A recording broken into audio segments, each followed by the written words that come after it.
Congressman LaCharette, thanks for joining us this week. Sure. So we've got a couple of weeks left before the August recess, and not surprisingly, before Congress leaves town, they're scrambling to get some stuff done. Right. First and foremost is an issue that we've talked, it seems nonstop about for the last couple of years, and that's the highway bill. Right. This week, the House passed a short-term extension, ostensibly to take some time to actually pass a longer-term bill. The Senate seems like they still are harboring hopes of actually passing a longer-term deal. Mm-hmm. Talk to us a little bit about what's going on and what's the likelihood that we actually get anything more than a short-term extension out of this? Yeah, I think you're going to wind up with a short-term extension. What the House did was basically borrow $8 billion from the general fund, and then with tax gimmicks, if you will, over the next 10 years, that's to pay for to get it done. Does a couple of things. One is it mollifies the conservatives that want the thing paid for, but it also takes pay-fors off the table so that when we get to the end of the year and we're trying to negotiate the budget and how all the numbers work with the Budget Control Act, that $8-9 billion isn't going to be there to play with at that moment in time. The Senate is busy working on the reauthorization of the Elementary and Secondary Education Act, but they want to get off that quickly so they can spend part of the next 2 weeks coming up with their alternative to the highway bill. Senator McConnell and others are sending the signal they're not happy with the 5-month extension, that they'd like it to go through the next election so their members don't have to vote on it again. But the problem is going to continue to be, unless you figure out a pay-for that satisfies conservatives' views that the thing needs to be paid for, and also funds it through 16 months as opposed to 5 months.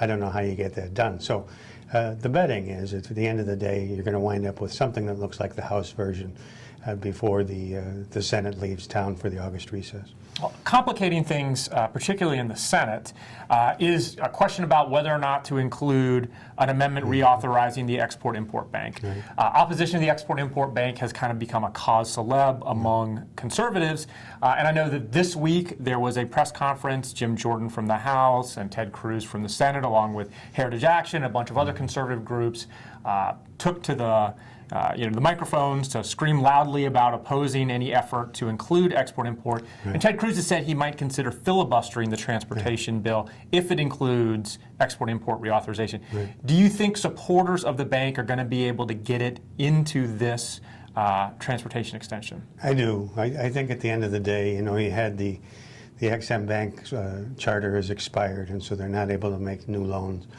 But if you count the votes in both the House and the Senate, there's enough support to pass it. Now, that doesn't mean that if there came to a vote in the House that all the Republicans would vote for it. You'd have a large chunk that didn't, and you need Democratic support. But that support is there. And likewise, over in the Senate, you have the Cruz threat of a filibuster. I doubt that he goes to the mat on the Export-Import Bank. And the supporters of it, including the Chamber of Commerce and others, really believe that it needs to be reauthorized. And so my sense is that it does, in fact. Mitch McConnell has promised a vote, and he's got to find a place to have the vote. And the highway bill looks like it's the place to be. Well, the one issue that's really kind of dominated the headlines here in D.C. and across the country this week is the announcement that after years of negotiations between the Obama administration, a handful of our allied international neighbors, and Iran, there's now a deal that seeks to curtail Iranian nuclear weapons program in exchange for lifting some of the most severe economic sanctions on the country. Right. Almost instantly, the backlash among Republicans in both chambers was very, very loud. Right. And it wasn't just Republicans who've expressed concerns about it.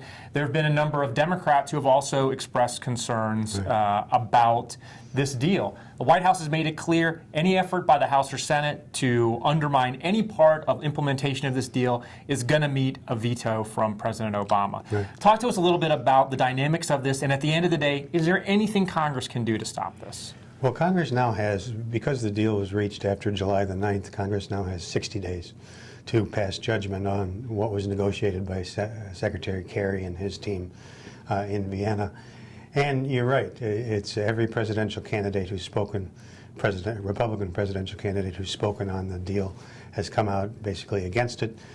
Hillary Clinton has indicated that she's cautiously for it. Yeah, She wants to look at it a little bit more. Bernie Sanders says he's for it. And the president is very vigorously defending it. As a matter of fact, yesterday he went out and attacked people that were attacking the deal.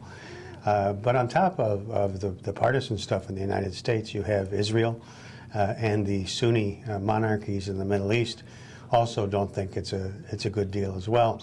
There's an article today about Chuck Schumer, who's going to take over for Harry Reid as the Democratic leader in the Senate.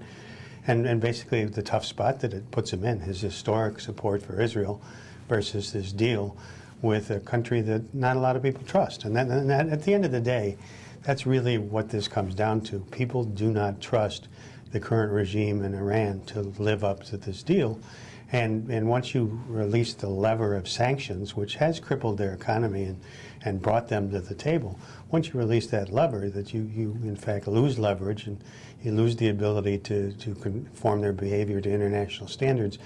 And people are most concerned about Russia. And if the arms embargo is lifted and conventional weapons may now be sold to Iran and the equipment to make conventional weapons, people are very afraid that it is a state sponsor of terrorism, that those are going to wind up into the hands of the enemies of not only Israel but the United States.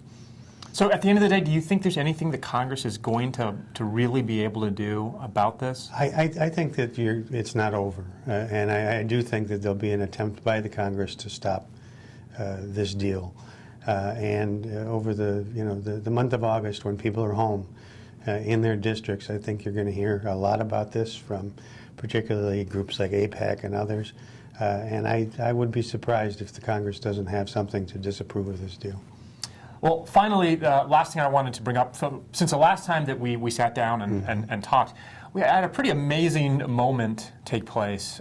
We saw the tragedy in Charleston with the murder of the individuals in the African American church, and the response being an effort to bring down the Confederate battle flag from the South Carolina Capitol, something that has been debated over the years but never happened, and then South Carolina's Republican governor, both the Republican U.S. senators called for it to come down. We had an overwhelming vote in South Carolina in the House and Senate, both chambers controlled by Republican, to bring the flag down. And honestly, it's sparked a kind of national conversation, including here on the Hill, about the role of the Confederate battle flag and more broadly, the role of recognizing Confederate war symbols and Confederate war heroes. Talk to us a little bit about what we've seen. Well, the whiplash that's occurred on the Hill is that in light of what happened in South Carolina and other places around the country during the appropriations bills that the House had been considering, the leader of the Democrats, Mrs. Pelosi, decided to file an amendment to ban the display of the Confederate battle flag at cemeteries and other things within the jurisdiction of the Department of Interior, the National Park Service, and so forth and so on.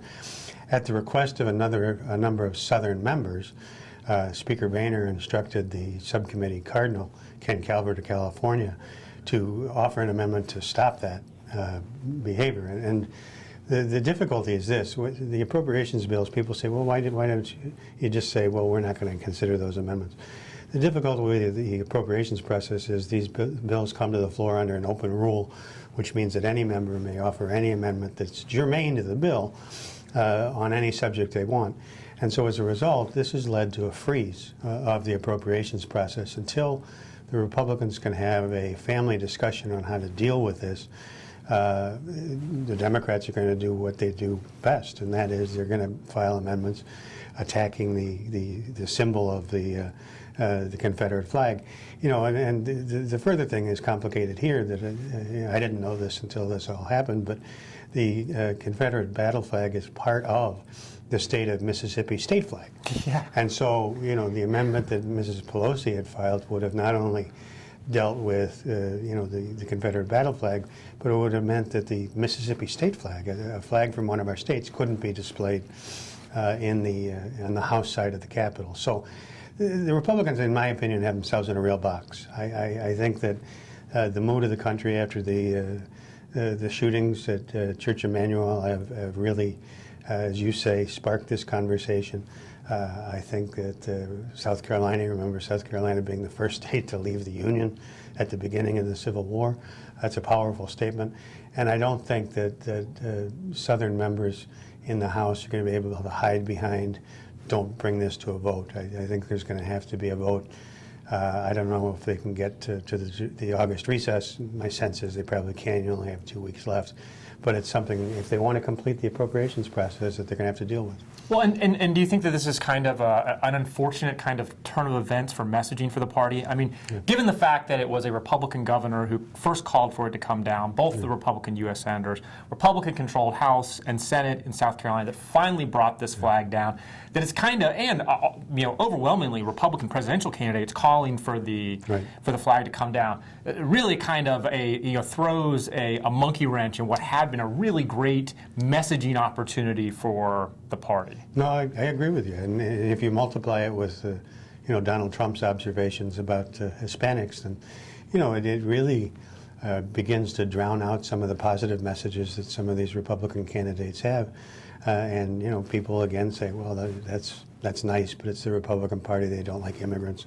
That's nice. They don't like African Americans. And I think it does have the opportunity to trample on the party's messages as we go into August. Well, it'll be interesting to see how it continues to unfold in the next couple of weeks. Yep. Congressman LaTourette, thanks for joining us. Good to be with you.